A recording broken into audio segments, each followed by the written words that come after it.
1967, a small town in rural Kansas experienced a series of strange events that left the community shaken to its core. It all began on a warm summer night when a group of teenagers were stargazing in a field just outside of town. Suddenly, they spotted an unusual object in the sky that appeared to be hovering silently above them. It was a large, saucer-shaped craft with strange, glowing lights that seemed to pulse in the darkness. The teens were stunned and frightened, but they couldn't look away. They watched in awe as the craft slowly descended toward them, its lights casting an eerie glow on the surrounding trees. As it approached, they could see that it was covered in strange symbols and markings that they couldn't decipher. Suddenly, the craft emitted a bright beam of light that engulfed the teenagers, lifting them off the ground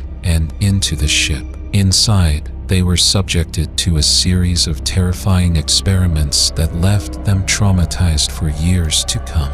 But the horror didn't end there. Over the course of the next few weeks, more and more sightings of UFOs were reported in the area. Some described seeing strange humanoid figures walking around their homes at night, while others claimed to have been abducted and experimented on. The town was in a state of panic. People stopped going out at night, and many families locked themselves indoors. The local authorities tried to downplay the events, insisting that it was all just a hoax or a case of mass hysteria. But as the weeks turned into months, the sightings continued. The town became a hotbed of UFO activity, with reports coming in from all over the area. Some even claimed that they had seen the aliens themselves, walking among them in disguise. Eventually, the military became involved, and they set up a base just outside of town to investigate the reports. But even they were unable to explain the strange occurrences. The UFOs continued to appear at night,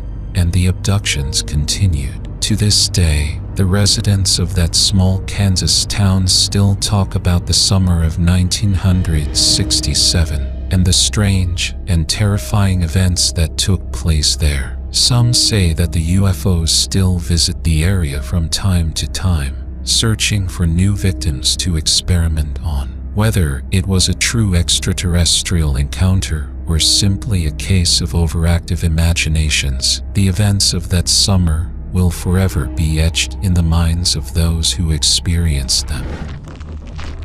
As a child, I was always fascinated by the unexplained. So, when my grandfather shared his experience of encountering a UFO, I was all ears. He was a simple man, a farmer, who never made up stories. So, I knew that whatever he told me was true. It was a hot summer night, and he was out in the fields checking on his crops. Suddenly, he saw a bright light in the sky. It was unlike anything he had ever seen before. It was hovering in the air, making no noise. At first, he thought it was a shooting star, but it was too close to the ground. As he stood there, rooted to the ground, he saw the UFO descend towards him.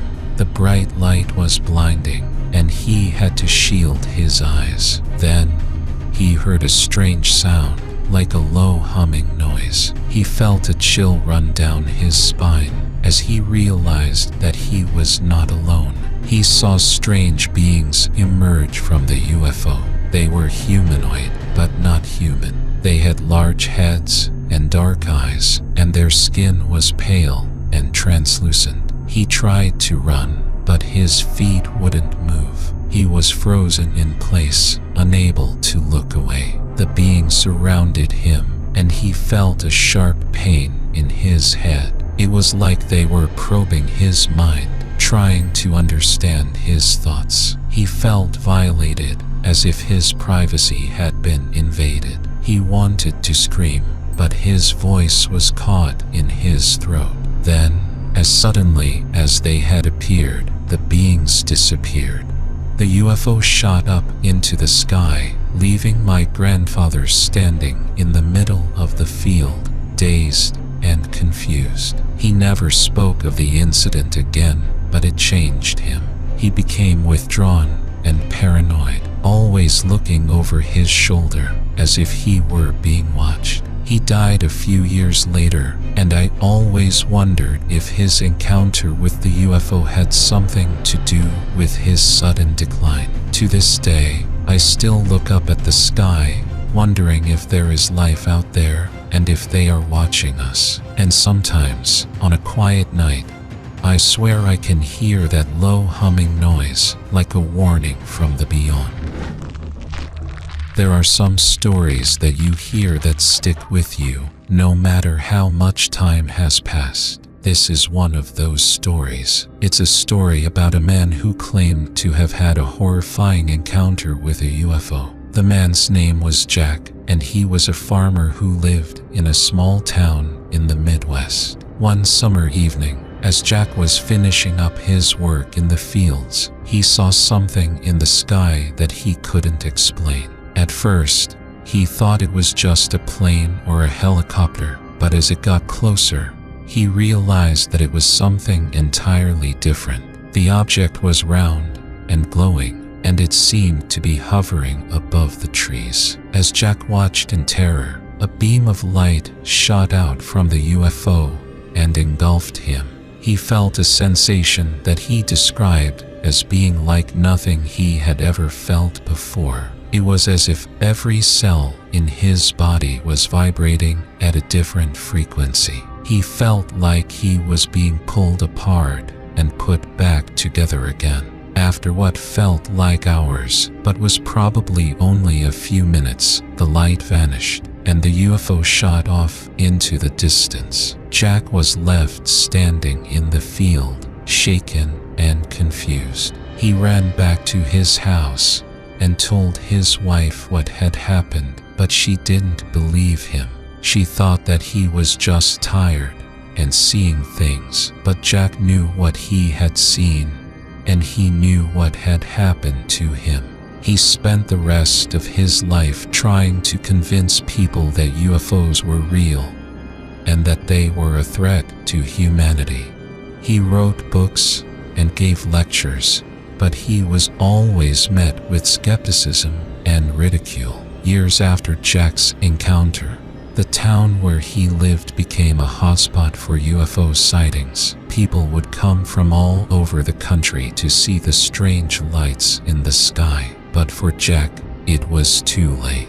He had been changed by his encounter with the UFO, and he knew that he would never be the same again. Some say that Jack's encounter was just a figment of his imagination, but others believe that he really did come face to face with an extraterrestrial force that night. Regardless of what you believe, one thing is certain: the night that Jack saw the UFO was a night that he would never forget, and neither will those who heard his story.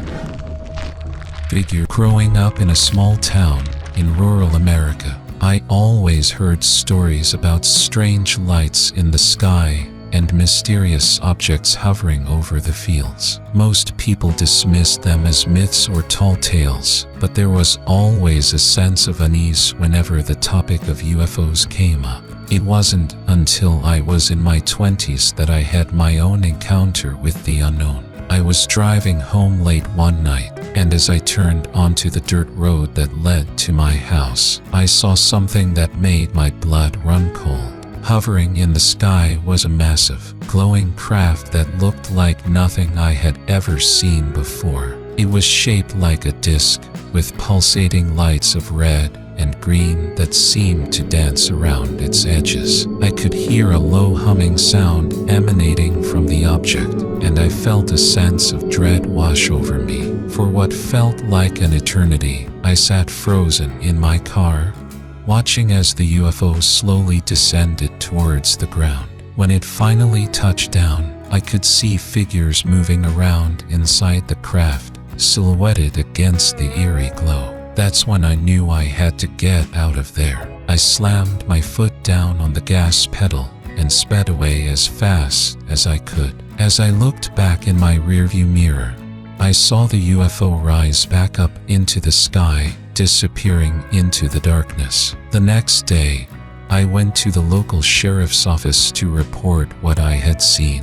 To my surprise, they didn't dismiss me as a crazy person. Instead, they told me that there had been other sightings of UFOs in the area, and that they had received reports of strange lights and noises coming from the nearby woods. Over the years, I've tried to forget about that night, but the memory has stayed with me. I still look up at the sky sometimes, wondering if those beings are still out there, watching us from above. But one thing is for certain, I'll never drive down that dirt road at night again. Subscribe and like it, as it is very important for the development of the channel. And also write in the comments on what topic you want to hear a scary story.